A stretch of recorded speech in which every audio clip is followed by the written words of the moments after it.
коомду бир тазалап, бирок демократиянын эң бир жанакысын бийик тутабыз деген ойдо. СМИ жөнүндө мыйзамдарга манипуляция боюнча, мына фейктер боюнча мыйзамдарга азыркыдай токтомдорду кабыл алып беришибиз. 10 секунд. Балбак Зарлыкович, мен коллегама мен толук кошула албайм. Бул жерде мындай мыйзамды токтомду кабыл алсак эле авторитаризм жана башка болуп кетпейт. Андыктан тартип керек. Рахмат. Рахмат, урматтуу коллегалар. Бардык суроого жазылгандар суроолорун берип бүтүштү. Токтом долбоорун талкууга өтөбүз. Кимде сунуштар бар? Балбак Зарлыкович. Урматтуу ага сунуш. Мына жерде токтом ичиндеги проектте жазылып турат. А также обсуждены конкретные факты нарушения прав и свобод граждан, факты давления на свободу слова деген сөздөрдү алып салалы. Калганын ордой колдоого татыктуу. Ушуга окшогон сөздөр. Себеби урматтуу депутаттар, бул эртең Кыргыз Республикасынын суверендик экономикалык рейтингине түздөн түз таасирин тийгизет. Эртең ар кандай кредиттик гранттык жардамдарда бул сөзсүз таасирин тийгизет. Алдыга умтулуп, акырындан келатканда бул нерсе менен көп нерседен артка тартылып калабыз. Соттун чечими жок да, туура кээ бир фактылар болуп атат, бирок соттун чечими жок да азыр ага. Ошон үчүн сиздерден өтүнүч, Адахан Кимсанбаев, мен сизден да суранам. Кайсы пункт айтсаңыз, кайсы абзац? Мына абзац могу биринчи немеде кириш сөзүндө жазылып турат. Кайсы пункт абзац? Абзац мына бир эки жерде жанагы парламентская фракция Жогорку Кеңеш Кыргыз Республика бүтүн Кыргызстан деп келатып эле Верховный суд, председатель Конституционного суда. Сейчас. Деп келатып эмес. Проведем круглый стол на тему состояния прав и свобод человека в Кыргызской Республике. Да. Ага. Илды түшө берсеңиз. Андан Верховного суда, председателя Конституционного суда, а также обсуждены конкретные факты нарушения прав и свобод граждан, факты давления на свободу слова, гарантированных статьями 32-33. Бул нерсенин бардыгы омбудсмендин маалыматында бар. Обсуждены деп атат, талкууланды деген сөз да бул. Ал жерде биз баарын көрдүк да, биз катыштык. Обсуждение деген сөз ошол жердеги кээ бир конкретный фактыларды айтылып атат. Токтомго кирип калса эртең зыян келет. Сизден өтүнүч, ушул сөздөрдү алып салып калганын кете берели деп атат. Жок, Балбак мырза, бул сиз мындай кылыңыз да преамбуласына эмес, токтом кылат деген жерден кийинкисине карасаңыз, а биз бул ушул маселелер ушул кишилердин катышуусунун алдында талкууланды деп сөзсүз түрдө көрсөтүп коюшубуз керек. Омбудсмендин Адахан Кимсанбаев, кечиресиз. Жеке менин оюм боюнча бул бир тузак. Ошон үчүн ушул сөздөрдү алып салалы деп сиздерге сунуш берип атам. Калган эми колдосоңор депутаттар колдоп берсин. Бирок мунун зыянын кийин көрөбүз. Жеке менин оюм. Рахмат. Рахмат. Кабинет, министрлер кабинетинин өкүлүндө сөз.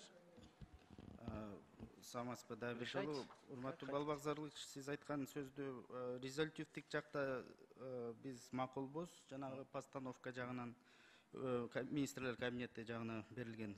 Эми могу сиз айтып кеткен ушул резолюция кабыл алынды деп жазылып атат. Мүмкүн болсо ушуну алып койсоңуздар. Себеби бул резолюция азыркы токтомго тиркелбейт биринчиден. Экинчиден мындай фактылар жоктугуна байланыштуу 4-чү абзац описательная часть токтомдун описательный жагында алып койсоңузду суранабыз. Окуп кетсем, эгерде туура көрсөңүздөр, мына Кыргыз Республикасы.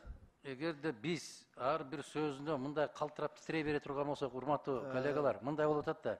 Акыркы абзац, 4-чү абзац, кечирим сурайм, 4-чү абзацтын ушу акыркы сүйлөмүн алып койсоңуздарды суранабыз. Бизге Жогорку Кеңештен тапшырма берилди. Биз ушул Жогорку Кеңештин алдында отчет берип атабыз. Ушул иштерди, ушул кишилердин катышуусу менен талкууладык. Ал жерде төмөндөгүдөй болду деп. Сиздер юрист катарында билесиздер. Токтом кайсы тарабынан күчүнө кирет? Токтом кылат деген жерден баштап күчүнө кирет. Бүттү. А жогору жагы биз сиздерге маалымат берип атабыз. Ушул иштерди жасадык. Парламенттин тапшырмасын ушундай кылып аткардык. Бул маалымат. Это не имеющий никакой юридической силы.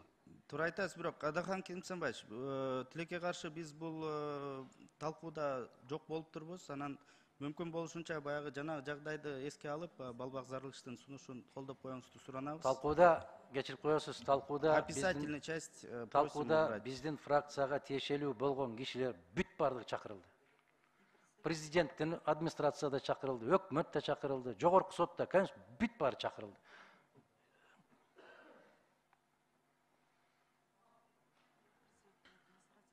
Сөз Төлебаев Балбак Зарылычтан. Ошол тегерек столдо бардык ушул жерде отурган партиялардын оппоненттери, саясий көз караштары башкача саясий партиялар чогулган МПОлор. Биз аларды сыйлайбыз көз карашын. Кынтыксыз өзүнүн оюн пикирин айтканга туура келет. Туура айтсын. Бирок Адахан Кимсанбаев жогорку кеңеш тапшырма бергенде факт нарушения прав свобод граждан, факты давления на свободу деп жаз деп мен сизге тапшырма берген эмесмин, кечирип коюңуз. Мен айтып атам, мен макул эмесмин деп атам буга. Добушка салыңыз, урматтуу төрага. Макул болбосо мен оюмду, пикиримди айтканга укугум бар да. Рахмат. Биринчиден, тактоо иретинде сизге айтып коюшум керек. 7 фракциянын бардык өкүлдөрү бирдей чакырылган. Катышкан кишилердин бардыгы өз эрки менен эшик ачык болду. Бардык фракциянын өкүлдөрү кызыккандар баары кирип отуруп катышты. Биз бөлүп чакырган жокпуз, Балбак Зарылычович. 10 секунд. Балбак Зарылычтан. Ошол жерде мен болбой калып, азыр айтып атам пикиримди. Мен болгондо ошол жерден эле айтмакмын. Мен башынан аягына чейин көрүп чыктым. Исмаил Исаков эмне деп сүйлөдү, Чолпон Эже Жакупов эмне деп сүйлөдү, башкалар эмне деп сүйлөдү, бүт уктум. Верховный соттун төрагасы эмне деп. Да, ошол жерде жакшы жылыштар болду. Мен аны жылыш болгон жок деп айта албайм. Себеби мындай нерселер болуп туруш керек бийлик менен оппозициянын ортосунда. Бирок мына бир эки сөз азыр могу протокол, могу постановлениеда тузак деп атам. Бул болбойт. Процедурный 6-чы микрофон. Рахмат, урматтуу төрага, урматтуу депутаттар. Талат Эдуардович, азыр экөөнүн талашы, как я чувствую, бүтпөйт уже. Ошон үчүн дошко коюп койбойсузбу? Өтсө өтөт, өтпөсө жок, анан бирөөбүз токтойбуз да. Туура. Рахмат. Урматтуу коллегалар, токтомду сунуштарды эске алуу менен дошко койсом болобу?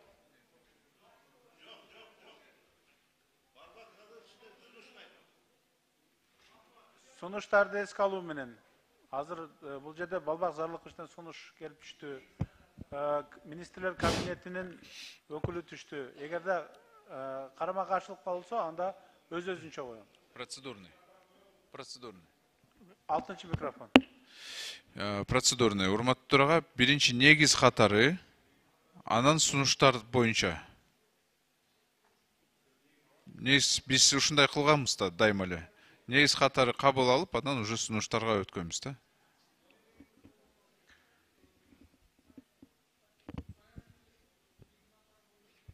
Рахмат. 5-чи микрофон. Талант Турдумович, эгерде айтылган сунуштар менен эске алуу менен добушка койсоңуз, менин кесиптештерибизди капа кылгым келбейт. Бирок жанатан бери ар кандай ойлор айтылды да. Жана сын айтып койгондордун баарын жоопко тартыш керек деп атышпайбы кээ бирлер? Ал боюнча мыйзам бар. Биздин башкы мыйзамда жазылып турат. Ар бир кыргызстандын жараны өзүнүн оюн эркин айтууга укуктуу деп. Анан биз сен мендей ойлон дагы, баарыңар интернетте мендей болуп кошомат кылгыла деп атабыз да элдин баарынчы. Андай болбойт да, кемчилик болсо Асан же Үсен айтып туруш керек да. Анан мыйзам боюнча мына ички иштер министри так жооп берип койгонуңар да. Эгерде сизди бирөө каралап жазса, жамандаса, ал боюнча арыз менен кайрылса, сиз таап бересиңер да, туурабы? Сени баланча деген жазыптыр, мондай эме менен жазыптыр. Анын күнөөсү мына болду деп айтып бересиз да сизчи. Анан биз эми мындай бир жанагындай бир диктатуралык өлкөлөргө мүнөздүү нерселер бул парламенттин трибунасынан жаңырбашы керек. Ар бир сын айтып койгон кишинин баарын жоопко тартабыз деген бул акмакчылык. Мунун түбү келип эмне болгонун билебиз да баарыбыз. Ошон үчүн реалдуу сын пикирди, эмне кымбатчылык болуп атса мисалы, элдер жок арзанчылык болуп атат деп айтсын мен. Мындай сын пикир болсо айтып туруш керек. Бизди дагы сындайт. Сындан алыш болуштун бир эле жолу бар, жалгыз жол. Бул түз жүрүшүң керек. Болду. Ошон үчүн эми ушунун арты менен токтомго киргизип алып, эртең силер ар бир сын жазган блогердин баарын журналисттердин баарынан суракка чакырып жүрбөшүңөр керек. Мына мен ошол ойду айтып атам. Мына токтом жанагы азыркы талаш болуп аткандагы айтып атат. Бул жерде конкреттүү пункт кирилген жок. Бул талаш болуп аткан маселеде жазылып турат. Ошол тегерек столдо ошондой ойлор айтылды деп турат. Карасаңар сүйлөмдө. Ошондой белгиленди деп турат. Бул эртең бир оондун жыйынында талкуулана турган маселе эмес. Бул биздин өзүбүздүн токтом. Туугандар, адам укуктарын сактайлы, нормалдуу мамлекетте жашайлы, бири-бирибиздин укуктарыбызды урматтайлы, негизсиз камоолор болбосун, негизсиз суракка чакыруулар болбосун деген ойду гана айтып атат. Анан бир гана оппозицияга иштейт эртең, эгерде кандайдыр бир мындай сунуштар болсо. Ошон үчүн токтомду мына Рахмат. Экинчи микрофон. Анан добушка өтөбүз. Бул жерде урматтуу төрага. Мындай деп жазылып турат. Анау мынау мындай жөнөкөй эле деп жазылган жери жок. А также обсуждение конкретные факты деп атат. Кана фактылар? Соттун чечими болгон фактылар барбы? Да, мындай фактылар бар. Президентти да, төрөганы да баарын сымдап атышат. Бирок сымдаганда экиге мен айтып атам бардыгына. Президент эгер жеке аброюна шек келтирсе, өзүнүн личный адвокаты менен сотко берсин. Бул жерде бардык жерде бар деп атам. Эгер мамлекеттик деңгээлде болсо, анда прокуратура эмес, статьялар сразу автоматически ишке кириш керек. Ал эми мисалы мага өзүмө айтып атса, анда мен жеке адвокатым сотко бериш керек. Бул көп өлкөдө бар. Мен ушуну сунуш кылып атам. Бардык эле нерсеге прокуратура менен ГКМБ МВДны колдоно бербеш керек да статьяларгачы. Азыр Facebook'та баарыбызды сөгүп атат. Садыр Нуркожоевду да сөгүп атат, Адахан Кимсанбаевду да сөгүп атат, мени да сөгүп атат. Манын бары менен соттошуп жүрөбүзбү? Кеп анда эмес, сын болуш керек парламенттин ичинде. Мен аны айткан жок, бүгүн да айтып атам. Сын бул. Партияларда, саясатта сын. Бул камчы, бул алдыга жылдыра турган бир жакшы нерсе деп. Бирок момундай нерселерди жазбаш керек да токтомдорго. Эртең кантип биз суверенный рейтинг экономически алабыз? Эртең кантип биз тыштан жардам алып же тышка чыга алабыз? Анысы деле акыбал момундай болуп турса деп атам мен, ошону айтып атам. Муну окуп атканда кичине өкмөттүн, президенттин өкүлү караш керек да мунун ичинде эмне болуп атат. Рахмат. Рахмат, урматтуу коллега, келгиле, полемиканы токтотолу. Биринчи токтом долбоордун негиз катары добушка коем. Анан сунуштарды өз-өзүнчө добушка коем. Анан токтом долбоорун жалпысынан коем. Анда токтом долбоордун негиз катары добушка коем, добуш бериңиздер.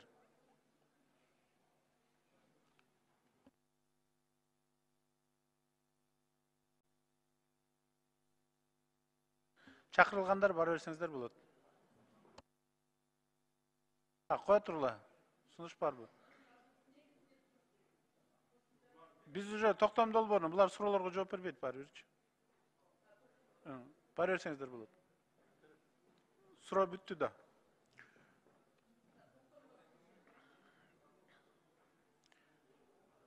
Макул 55, каршы 2, баары 57, катталды 78. Токтом долбоору негиз катары кабыл алынды. Эми сунуштар боюнча. Сунуштар боюнча биринчи микрофон. Урматтуу төрага, иштеп атабы? Нарматова Атажурт, Кыргызстан. Урматтуу төрага, урматтуу депутаттар. Бул мыйзамдын, бул токтомдун жазылган сөздөрүндө биз эми Конституцияндагы негизинде адам укуктары жөнүндө өтө кеңири берилген. Аны биз кайра кайталаштын кереги жок. Бирок бүгүнкү күндөгү биздин мамлекеттин ичинде сөз эркиндигине эч ким тыюу салган жери жок. Биздин мамлекеттегидей эркиндик жок. Ар ким каалагандай, каалаган адамды калчап, каалагандай атты коюп, каалагандай сөздү жазып, жамандап айтып көнүп да калды. Демократиянын туу чокусунан да ашып кеттик биз. Ошондуктан сиз төрага мына преамбуладагы 4-чү абзацтын акыркы коомчулуктун жалпыга маалымдоо каражаттарынын өкүлдөрү жана тегерек столдун башка катышуучулары соңку учурда сөз эркиндигине ачыктан ачык кысым жасоо фактылары көбөйгөнүн, Бұл Қырғыз Республикасы Конституциясына қарама-қарсы келе тұрғандығын белгіледі. Атап айтқанда 32-ші беренеде әрбір адам өз пікірін еркін білдіруге, сөз жана басма сөз еркіндігіне құқықтуу. 33-ші беренедегі әрбір адам маалыматты еркін издөөгө, алууга, сактоого, пайдаланууга жана аны озеки жазуу түрүндө жана башка жол менен жайылтууга құқықтуу деген сөздү алып салайлы, ушуну колго салыңыз, калгандары кете берсин. Преамбуладагыны біз тастықтап бере тұрған болсақ, анда жогорку кеңеш жоопкерчиликти алган болуп калабыз дагы, айтылган сөздөрдү тастықтап койгон болобуз. Себеби бардык нерсе мыйзам чегинде болгону жакшы. Конституцияда турат да бардык нерсе. Ушуну колго салың, ушул сөз алынып салсын, калганы кете берсин. Надира Азимовна, бизде негизи жазуу түрүндө деп жанакы кабыл алпайсызбы? Жазуу түрүндө берсин деген bir өтүнүч болуп атат да. Аппаратка берип койсоңуздар.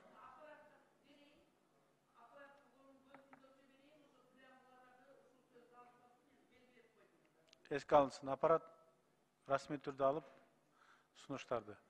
Расмий дегенибиз, урматтуу коллегалар, жана стенограммада айттым эле деп айтышы мүмкүн, бирок кандай формада, кандай мааниде бир сөз дагы мындай өзгөртүп коюшу мүмкүн да. Мен айтып айткан маселем деп эртең айтышы мүмкүн. Же башка ойду айткам деп, ошондуктан ар бири расмий түрдө берүүгө тийиш. Балбак Зарлыковичтан расмий түрдө бердиңизби? Келип түштү, аны өзүнчө коебуз. Дагы сунуштар барбы? Министрлер кабинетинин өкүлү чогуу бердиңерби? Чогуу болуп тур.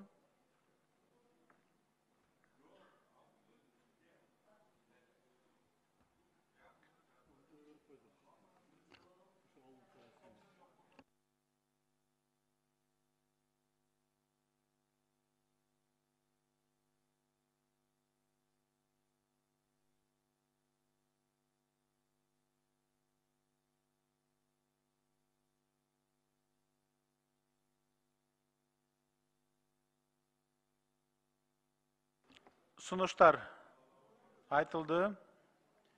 Азыр Балбак Зарлыковичтин сунушун доошко коем. Доошко койсом болобу өзүнчө?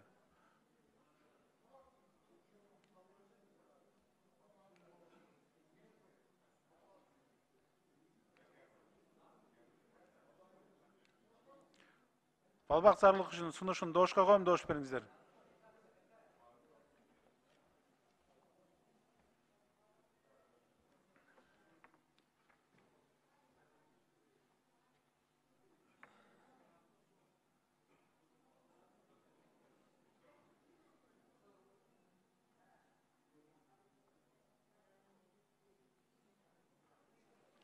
Макул 40, каршы 9, бары 49.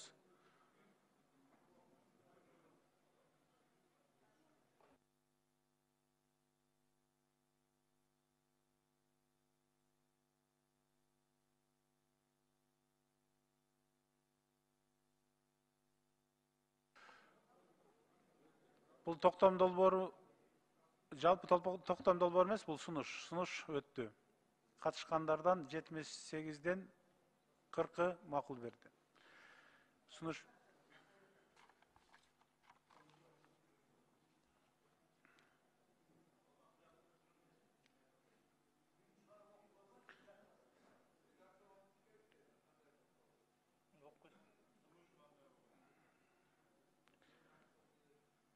Балбак Зарлыкович өз колу менен жазылыптыр. Окуп коесузбу? Балбак Зарлыкович, бу жерде бир аз почерк түшүнүксүз болуп атат, почерк. Өзүңүз дагы. Значит, мен навореки, а также обсуждение конкретных фактов нарушения прав и свобод граждан, факты давления на свободу слова деген сөздү алып салдык азыр.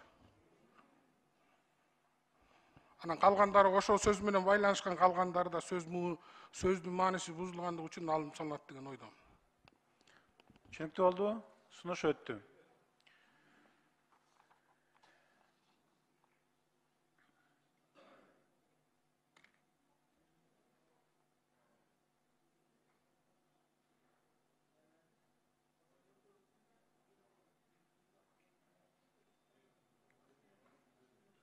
Ошондой эле Надир Азимовнун сунушу токтом долбоорунан бир абзацты алып коюу жөнүндө сунуш келип түшүп атат. 5-чи микрофон. Бүтүн Кыргызстан мадумар. Урматтуу кесиптештер, эгерде ошол Конституциянын 32-нчи, 33-чү беренесин окусаңыздар, биз Конституцияны гана көчүрүп жазып койдук ал жерге. Конституцияда жазылып турган сөздөн ашыкча бир да сөз кирген жок. Чекити дагы, үтүрү дагы ошо Конституциянын эле талабы. Караңыздар, ачыңыздар Конституцияны. Эгерде Конституциянын редакциясы өзгөрүп калса, анда айтыңыздар. Биз талкуулайлы анда. Ал Конституциянын редакциясында жазылып атат. 32-нчи, 33-чү беренеси.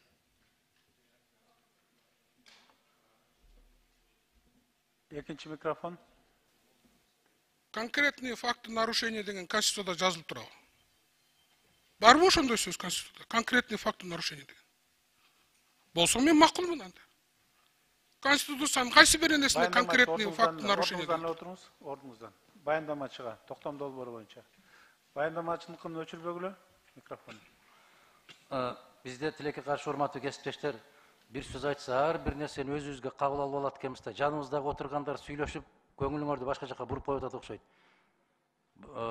Балбазарлыкович, мен сиздин редакцияңызды айтып аткан жокмун.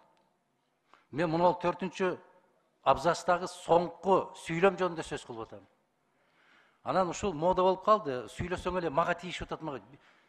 Эч кимге тийишкен жок Модумаров. Тек гана айтып атам, Конституциянын гана редакциясы окусаңыз, сиз сунуш кылган жерде 32-33-чү берене боюнча маселе жок ал жерде. Кийинки сунуш болду, Балбазарлык. Кийинки сунуш берди, Нарматов айым берип атат, 4-чү абзацтын соңку сүйлөмүн алып коелу деп. Ал конституциялык норма. Эгер алып салабыз десеңер, алып сала бергиле. Андан токтом кыйшайып да калбайт, аксак да калбайт. Биринчи микрофон. Меники туура эле да. Рахмат, Нарматов ата журт. Кыргызстан, Адакан Кимсанбаевич. Өзү негизинен карап көргөндө, эми сиз бардыгын билип турасыз. Ар бир нерсенин өзүнө жараша билинбеген тонкой жагы бар да. Конституциядагы нерсени көчүрүп жазыштын кереги да жок, аны слайд этиштин деле кереги жок болчу. Ссылка кылып ага негиздегендинчи. Андан эч нерсе болбойт, ага чочулабайлы коюңуз. Өзү негизи жогорку кеңешке алып чыгыштын өзүнүн кереги жок болчу. Тегерек стол өткөрдүңүзбү? Ошону менен коомчулукка жетти маалыматым бар. Сөзсүз түрдө жогорку кеңештен өткөрүшүп, токтом кабыл алдырыштын да кереги жок. Себеби эч кимге эч ким кысым көрсөткөн жери жок. Корконго мурмуш көтөрөт болуп эле элдин энполордун баарын чогултуп алып туруп, болгондо дагы чырычуу чыгарчууларды чогултуп алып туруп, анан токтом алып чыкканыңыздын өзү негизи коомчулукка жакшы пикир жаратпайт. Ал преамбуладан алып салгандан эч нерсе болгон жок, сиздин токтомуңуз турат ордунда. Пункттарга тийишкен жокпуз. Билинбеген бомба жатат ошол жерде. Сөзсүз ушул сөздү айттырышыңыз керекпи? Көпчүлүк добуш менен өттүбү? Өттү, алынды, болду да. Надир Азимовна, сиздин Сиздики добушка азыр эми коебуз, азыр коебуз. Отура бериңиз. Менин сунушум өттү, болду да. Жок, Өтөлөк болсо, ошону мен сунуш кылдым. Аны колго салыңыз. Аны алып салайлы, биз жогорку кеңештин да өзүбүздүн эртеңки күнүбүздү да ойлойлук. Билинбеген бомбаны бекитип берип алып туруп, эртеңенен барың жер карап отурасың. Рахмат. Өзүнчө добушка коем анда. Урматтуу коллегалар, анда Надир Азимовнанын сунушун окуп коюн. Кайсы абзац? Жок, Балбак Зарлыковичтикин деп стенограммага кетти, азыр Надир Азимовнаныкы. Надир Азимовнанын сунушу бир абзацты алып коюу жөнүндө болуп атат. Жок, абзац эмес, сүйлөм. Сүйлөм болуп атат. Мен атап өтөйүн, стенограмма үчүн. Сунуш кылып атканы, урматтуу кесиптештер, мындай деп атабыз да. Атап айтканда, 32-нчи беренеде, Конституцияда, 32-нчи беренесинде, ар бир адам өз пикирин эркин билдирүүгө, сөз жана басма сөз эркиндигине укуктуу, үтүр. Ал эми 33-чү беренесинде ар бир адам маалыматты эркин издөөгө, алууга, сактоого, пайдаланууга жана ооз-эки жазуу түрүндө жана башка жол менен жайылтууга укуктуу деп Конституциядагы редакцияны эле көчүрүп жазып атабыз. Бул жерде бомба издеп жүргөн кажети жок. Эгерде алып салабыз десеңер, алып салгыла, андан токтом эч кыйшайбайт. Конституцияда турат бул сөз. Адакан Кимсанбаевич, толук окуп коюн. Толук окудум азыр. Жок, сиз бул мына менин колумда турат сунуш. Мен окуп коюн. Надир Азимовна сунуш берип атат. Токтом долбоорундагы төмөнкү маалымат алып салуу жөнүндө. Башкача айтканда, коомчулуктун жалпыга маалымдоо каражаттарынын өкүлдөрү жана тегерек столдун башка катышуучулары соңку учурда сөз эркиндигине ачыктан ачык кысым жасоо фактылары көбөйгөндүгүн, бул Кыргыз Республикасынын конституциясына жана конституциясына карама каршы келе турганын белгиледи. Атап айтканда, 32-беренеде ар бир адам өз пикирин эркин билдирүүгө, сөз жана басма сөз эркиндигине укуктуу. 30-беренеде ар бир адам маалыматты эркин издөөгө, алууга, сактоого, пайдаланууга жана аны ооз-эки жазуу түрүндө жана башка жолдор менен алууга укуктуу. Туура, ага чейинкиси депутат Төлөбаевдин сунушу менен алынып салды, заңсыз деле.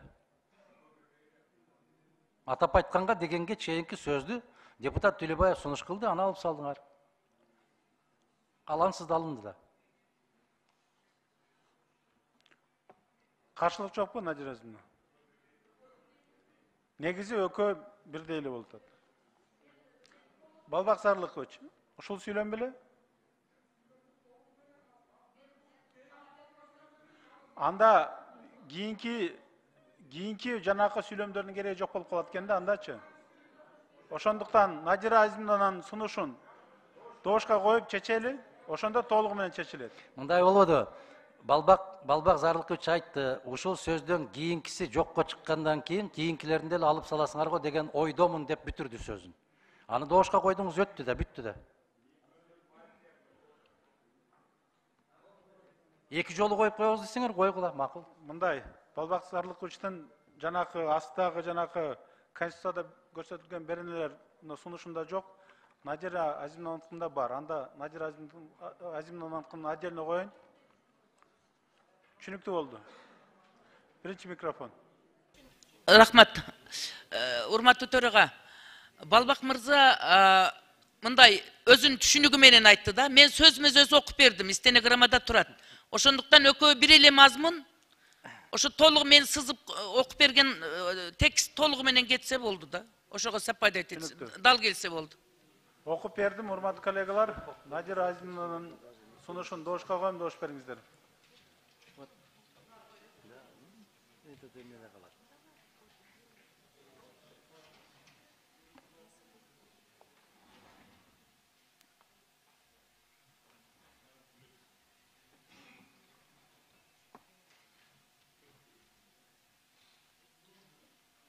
Макул 41, каршы 7, бары 48, сунуш өттү. Бул эми жалпы токтомду добушка коем. Процедурнун 6-чы микрофон.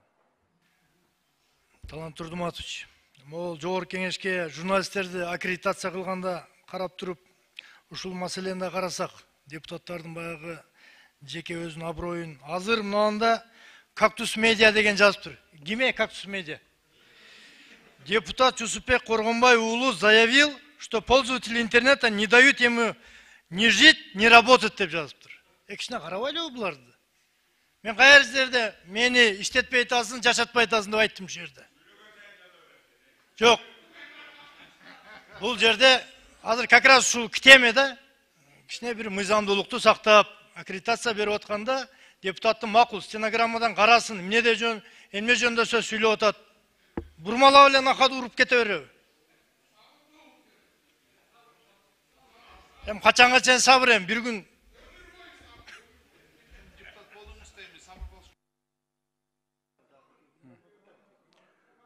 Рахмат.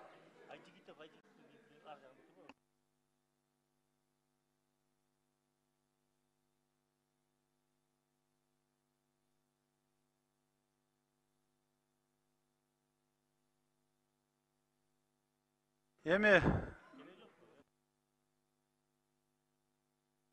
урматтуу коллегалар, токтом долбоорун эми сунуштарды эске алуу менен толук коем. Добуш бериңиздер.